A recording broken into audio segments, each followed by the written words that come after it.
everybody, and welcome. This is going to be an intuitive tarot reading for the month of October for Taurus, Sun, Moon, Rising, as well as Venus placement. So let us look into this.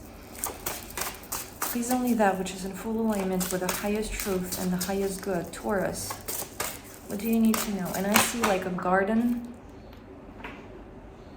We have 10 of Swords. I see like a garden where you grow crops, things that you can eat. There is the sensation of like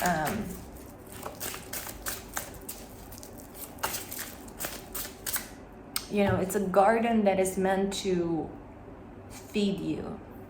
We have the 10 of Swords, we have the Moon. It feels like there's like a cycle shift. Okay, some cycle is ending and a new one beginning. We have Temperance in reverse. And this might be a little bit confusing for you. We have the World upright. This might be a little bit confusing for you. We have the Tower upright. I feel like these cards, the 10 of Swords, the Tower, and the Moon, they do not exactly represent something negative happening. Instead, they represent the potential feelings that you might be having as things that you know are changing.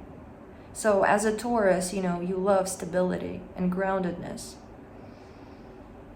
And when things start to change, this might inspire these feelings of uncertainty. Again, this does not feel exactly like a physical experience. It feels like something like, let's say, you know, an ego death. It is an internal process where something that you thought you were is disintegrating, and for a little while there might not be you might be suspended in this process with not having exactly anything to lean on, not anything that you used to lean on before. It feels like a rebirth, an internal rebirth. It feels like this rebirth is facilitated by greater cycle change, energetic cycle change in the external. Like the world is changing energetically first and foremost. It doesn't have this feeling, it doesn't feel negative in any way. It just feels like this is a natural process, okay? This is like a caterpillar, my favorite analogy, a caterpillar turning into the butterfly. It used to be something. It used to have a form. It used to have an identity, let's say. And as it is in the process, this natural process of turning into the butterfly, what it used to be has to disintegrate in order for the new to be assembled.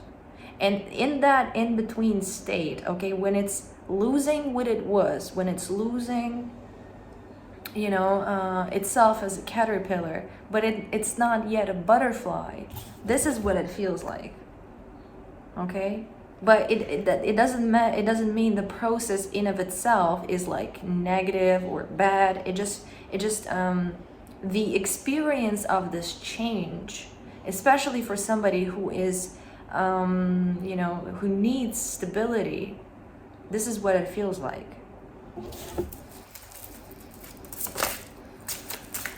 Is there anything else? We have the 6 of Wands in reverse.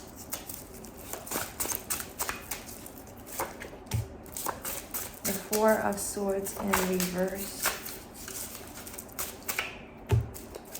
The 4 of Cups in reverse.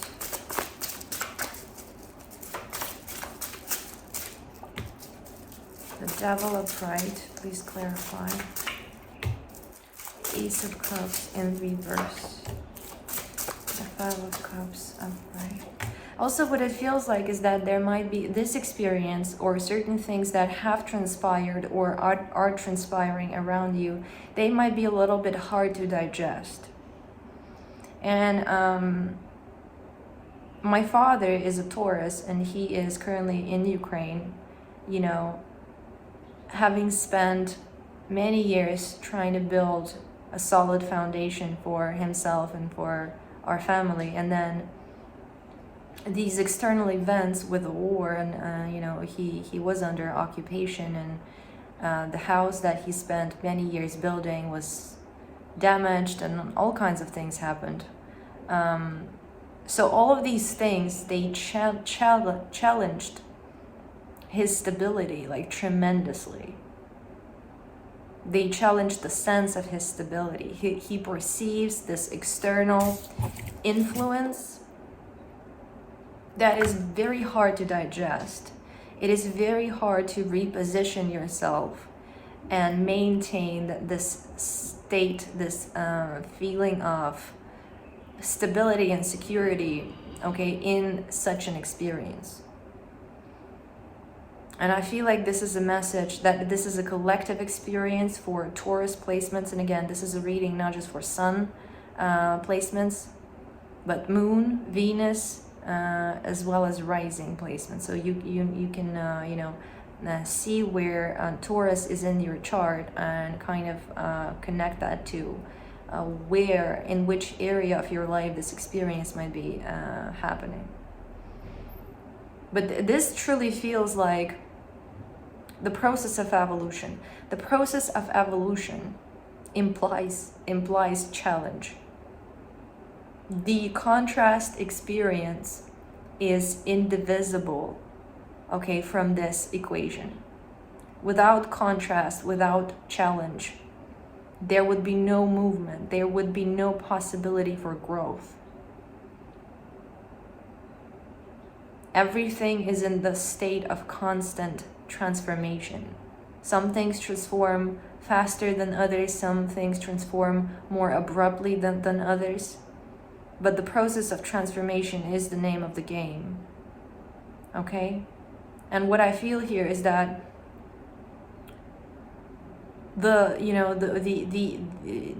your experience dealing with this transformation,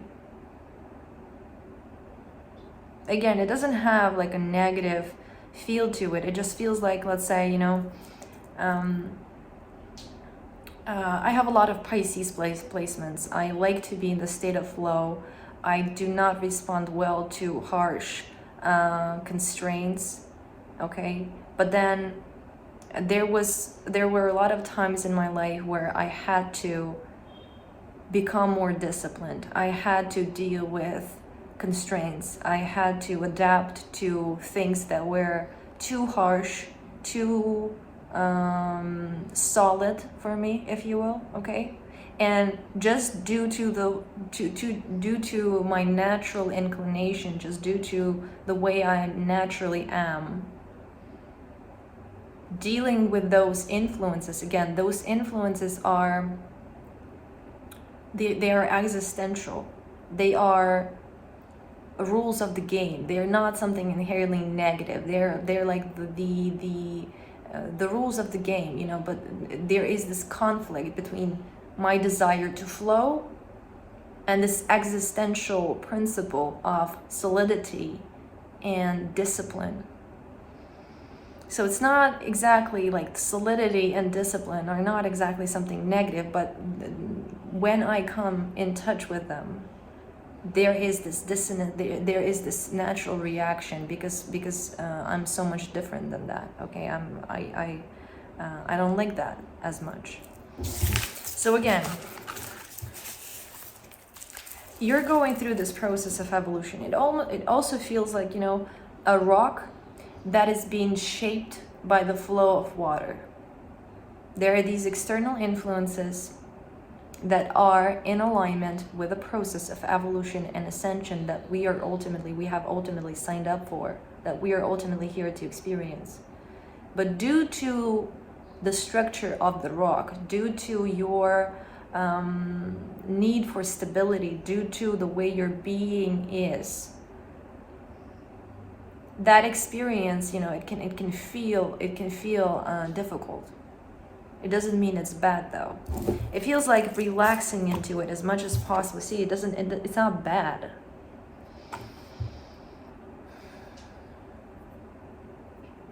It's not bad for the caterpillar to turn into the butterfly. Yes, it will lose its past identity. Yes, it will have to adapt to the new rules of the game. But that process of ascension, that process of transformation into a new form, is a beautiful process that will open up a whole new dimension of experience for this butterfly. Yes, it will have to shed the past ego. Yes, it might not be pleasant, but this is ultimately, you know, the process you signed up for. Taurus, I feel like this is your message. Is there anything else that we need to know about this? I see grapes. We have victory. So this process will bear fruit. This process, and also like, if you have been used to, like for example, my father have been used to creating this stability, creating this abundance. He's really good at creating abundance. And the war really challenged this ability. It challenged the ways that he was used to living, okay, the ways that he was used to, you know, sustaining his sense of self-worth and, you know, all of these things. And the war just kind of threw things up into the air. And what used to work before, it doesn't work anymore. But I feel here that things will settle.